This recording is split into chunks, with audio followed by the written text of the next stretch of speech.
Today, we will check how to get started with Slack on your desktop. First of all, you can either download the Slack app or use the web version. Both are the same. For this guide, we'll use the web version. To begin, go to the Slack website and click on the Get Started button at the top right corner. On this page, you'll be asked to enter your email address to sign up or continue using your Google or Apple account. If you already have an account, simply click Sign In. I'm going to sign up using a Google account. Once you've signed up, you'll be asked to name your workspace. Enter a name that best represents your team and click Next. In the second step, you'll set up your profile by entering your display name. You can also add a profile image, but that is optional. Once that's done, click Next. The next step is to invite your colleagues or team members. You can add their usernames or email addresses to send an invite, or simply copy an invite link to share with them. The link will guide them to join your Slack team. Once you're done, click Next. After that, you'll be prompted to choose a plan. You can select a business or pro plan according to your needs, but for now, we'll go with the free limited version. And there you go. The account has been successfully created. From your Slack homepage, you'll notice your workspace name at the top left corner that you provided earlier. After that, there is also an option to start a video or voice call with your team members.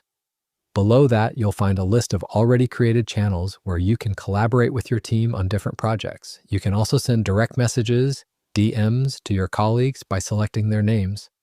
Additionally, you will see the installed apps list here. Right now, we only have one installed app, such as Slackbot, but we can integrate more apps to increase productivity. Now let's explore more features one by one. Go to the left vertical bar, and at the very top, you'll see your workspace name.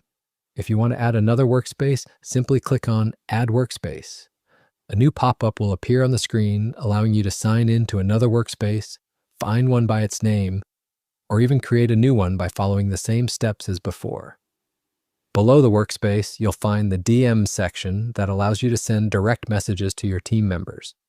You can see all personal conversations listed here. There's also an activity section where you can track task progress, mentions, and recent update notifications. Further down, there's a Files section where you can access recently shared files and links to lists or workflows. After these sections, there's a More option that allows you to access advanced tools. If you click on it, a new page will appear on the screen where you will find pre-made templates from different categories. Select one according to your needs to add to your workspace. Or if you want to create a new one from scratch, click on the New button at the top right. It will allow you to build workflows or create a new template from scratch. On the left side, you can also find the Apps page. Click on it to open. Here, you will find business apps that you can install and integrate with your workspace to increase productivity. If you need to adjust any workspace settings, you can access the admin settings from the left side, where you can manage members, team roles, and other details as well. At the bottom of the left sidebar, you'll see a plus icon. If you hover over it, a menu will appear, allowing you to start a conversation in a direct message or channel. You can also create a new channel, create huddles, canvases, lists, or workflows by selecting the appropriate option.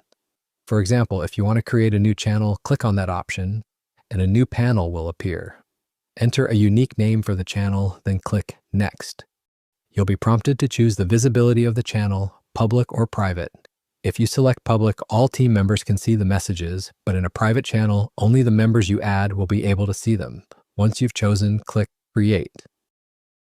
After the channel is created, you can enter members' names or email addresses and select them from the list. Once selected, click Add. The added colleagues will only have access to that specific channel, not all channels. Lastly, at the bottom left corner, you'll see your profile image. If you hover over it, you will be able to view your profile name, account details, and preferences. This is the basic version of Slack, but if you want to explore advanced features, there's currently a 50% discount on the premium plan. Simply select a plan that suits your needs to unlock all features. And that's it. This is a simple and complete overview of Slack Desktop, and you can organize your team or colleagues using this software. I hope this video is helpful for you. For more videos, subscribe to our YouTube channel, and thank you for watching.